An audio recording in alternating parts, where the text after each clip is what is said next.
ശിവ, നീ എണീറ്റില്ലേ? അച്ഛൻ കയറി വരുന്നതിന് മുന്നേ എണീറ്റിട്ടോ. ശിവ, എണീക്ക്. അവർ 10 മണിക്ക് വരും പെണ്ണെ, ഒന്ന് എണീക്ക്. മനുഷ്യനെ ഉറങ്ങാനും സമ്മതിക്കൂല. എടി ചേച്ചി, നീ കല്യാണം കഴിച്ച് പോയപ്പോഴേ ഇല്ലടി ഈ ടൈമൊക്കെ കാണാൻ തുടങ്ങിയേ. ശിവ, ഞാൻ പോവാണേ, ഏട്ടൻ അന്വേഷിക്കുന്നുണ്ടാവും. അയ്യടി, അവളുടെ ഒരു ഏട്ടൻ.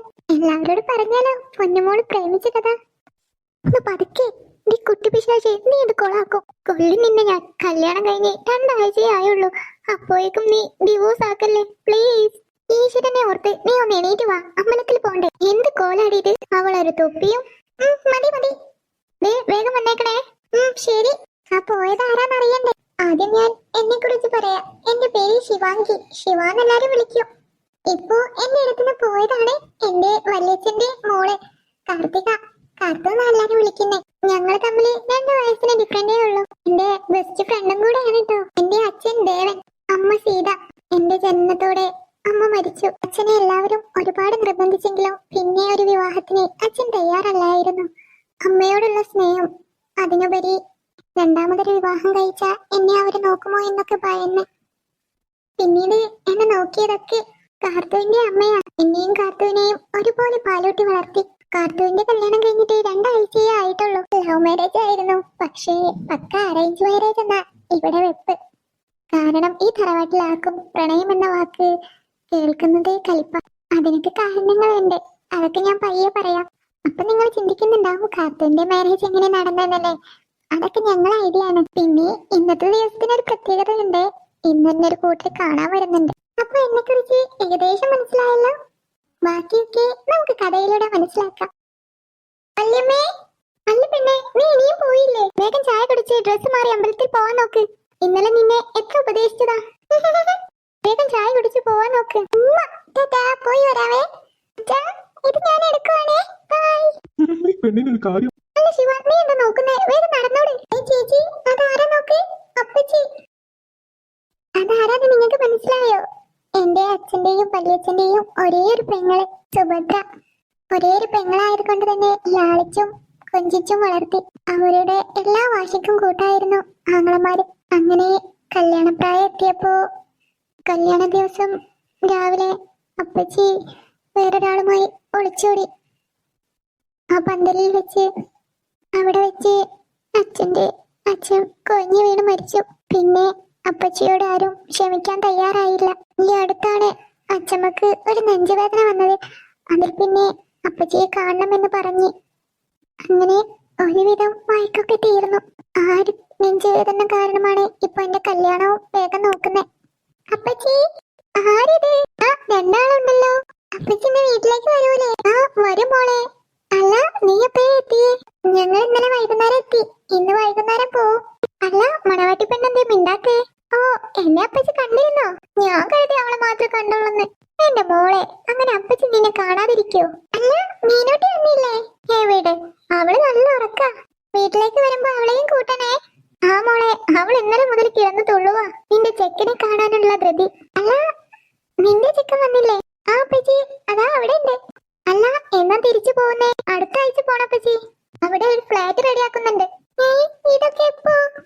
അത് പിന്നെ നിനക്കൊരു സർപ്രൈസ് ആയിക്കോട്ടെ എന്ന് കരുതി പറയാതെ നിന്ന്. നോക്കപ്പച്ചി, എന്തൊക്കെയായിരുന്നേ? നാട്, മല, മഴ, പുയ. എന്റെ ശിവയെ വിട്ട് ഞാൻ എങ്ങും പോവില്ലെന്ന് പറഞ്ഞ ആളാ. ഇപ്പഴാ ചെന്നൈയിൽ പോവാൻ പോകുന്നു.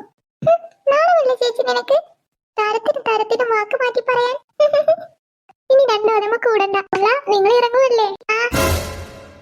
സിദ്ധുവേട്ടൻ, അമ്മയോട് ഞാൻ പലതവണ പറഞ്ഞിട്ടുണ്ട് അമ്പലത്തിൽ വന്നാത്തോ ഇത് കഴിഞ്ഞു പോന്നോളണമെന്ന്. അല്ലാതെ കണ്ണിൽ കണ്ടവരോടൊക്കെ സംസാരിച്ച് നിൽക്കുക. അമ്മ വേഗം കയറി.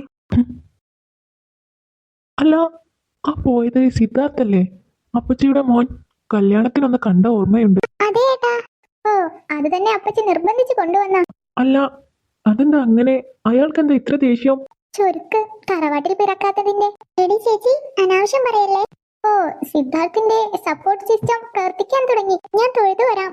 ഇവള് പറഞ്ഞു തരും അവരെ കുറിച്ച്. അത് പിന്നെ കാശിയേട്ടാ, അപ്പച്ചിയുടെ കാര്യമൊക്കെ അറിയാലോ. അന്ന് പോയിട്ട് അപ്പച്ചിയും അമ്മാമ്മയും കുറെ നാൾ കഴിഞ്ഞ് ഈ നാട്ടിലേക്ക് തന്നെ തിരിച്ചു വന്നത്. അന്ന് സിദ്ധുവിന് 8 or 9 വയസ്സ് കാണും.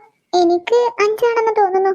അന്ന് എല്ലാവരും സിദ്ധുവിനെ കളിയാക്കും. തന്തയ്ക്ക് പിറക്കാത്തവൻ എന്നൊക്കെ പറഞ്ഞ് പരസ്യമായി അവനെ കളിയാക്കും. അതോടെ സിദ്ധു ആരുമായി കൂട്ടുകൂടാതെയായി. മീനൂട്ടിക്ക് 3 വയസ്സുള്ളപ്പോയാ അച്ഛൻ മരിക്കുന്നവള്. ഒരുപാട് കഷ്ടപ്പെട്ടു അപ്പച്ചി ജീവിക്കാൻ. അന്നൊന്നും ആരും തിരിഞ്ഞു നോക്കിയില്ല. അമ്മ എന്തെങ്കിലുമൊക്കെ ആരും കാണാതെ കൊണ്ടുകൊടുക്കും. സിദ്ധുവേട്ടൻ ഓർമ്മ വെച്ച നാൾ മുതൽ പത്രമിട്ടും പാൽ കൊടുത്തും തുടിയൊക്കെ വൃത്തിയാക്കാനൊക്കെ പോയിരുന്നു. 10ാം ക്ലാസ് മുതൽ സിദ്ധുവേട്ടൻ ട്യൂഷൻ എടുക്കാൻ തുടങ്ങി. നന്നായി പഠിക്കുമായിരുന്നു. സ്പോർട്സിലും ആർട്സിലൊക്കെ ഒന്നാമനായിരുന്നു. ഇപ്പൊ പുള്ളിക്കാരൻ എന്തൊക്കെ ബിസിനസ്സായി സെറ്റിൽഡ് ആണ്. അന്നത്തെ അച്ഛമ്മയുടെ നെഞ്ചുവേദന കാരണമാ അവര് ദേഷ്യമൊക്കെ മറന്ന് ഒരുമിച്ച്. പിന്നെ സിദ്ധുവേട്ടന് ഞങ്ങളെയൊക്കെ ദേഷ്യവും പുച്ഛവും ഒക്കെയാണ്. കുറ്റം പറയാനൊക്കില്ല, അത്രയും ദ്രോഹിച്ചിട്ടുണ്ട്. അതുകൊണ്ട് സിദ്ധുവേട്ടൻ തറവാട്ടിലേക്ക് വരാറില്ല. മീനുട്ടിയെ വിടാറില്ലായിരുന്നു. പിന്നെ ഞാൻ വരുമ്പോ അവള് വാശി പിടിച്ചു വരുന്നതാ. സിദ്ധുവേട്ടന് മീനുട്ടി കഴിഞ്ഞേ വേറെ ആരും ഉള്ളൂ. ഓ, ആളൊരു കേമനാണല്ലേ. പിന്നല്ല, എക്സ്ട്രാ ഓർഡിനറി. എന്നാ പിന്നെ നിനക്ക് ആലോചിക്കാമായിരുന്നില്ലേ? എന്റെ കൃഷ്ണ, ഞാൻ എന്താ പോയി കേൾക്കുന്നേ? എന്റെ നട്ടിലൊടിക്കും അദ്ദേഹം. കണ്ടാമൃഗമായ എന്നെ കാണുമ്പോ കടുവ വരുന്ന പോലൊരു വരവാ. ഇപ്പൊ തന്നെ കാശീട്ടം കണ്ടില്ലേ? എന്നിട്ടപ്പൊ ഞാൻ കെട്ടാൻ പോകുന്നേ.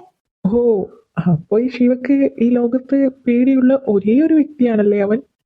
അത് സത്യം. അങ്ങേര് വെറുതെ നിന്നാ തന്നെ ഞാൻ പേടിക്കും. ഇന്നൊരു കാര്യം പറയട്ടെ, കേട്ടോ. കൊടിയും വലിയും എന്ന് വേണ്ട സകലത് കയ്യിലുണ്ട്, അപ്പച്ചി അറിയാതെ. പക്ഷേ എനിക്കറിയാം. ദേ, പിന്നെ കെട്ടിയതുകൊണ്ട് പറയാൻ നിൽക്കണ്ടേ, എനിക്ക് അവളെ ചില നേരത്ത് പിടിക്കൂല.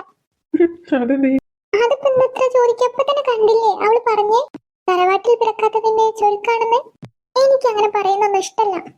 അതൊക്കെ പോട്ടെ, അല്ല നിനക്ക് മാത്രം എങ്ങനെയാ കാര്യം അറിയാം? എന്ത് കാര്യം? അല്ല, നീ ഇപ്പൊ പറഞ്ഞില്ലേ സിദ്ധു കുടിക്കുന്ന കാര്യം? ഓ, അതാണോ? അത് ഞാൻ കണ്ടിട്ടുണ്ട്. അത് ഞാന് അറിയാതെ ചോദിച്ചു എന്തിനാ കുടിക്കുന്നേന്ന്. അതിനെന്നെ ഒറ്റ അടിയായിരുന്നു. ഒരാഴ്ച ഞാൻ പനിച്ചു വിറച്ച് കിടന്ന്. അല്ല, നിങ്ങൾക്കത് ഇനിയും തീർന്നില്ലേ? പോവാം. ആ, എന്നാ ഞാൻ കാർ എടുക്കട്ടെ, നിങ്ങൾ ഇവിടെ നിൽക്ക്.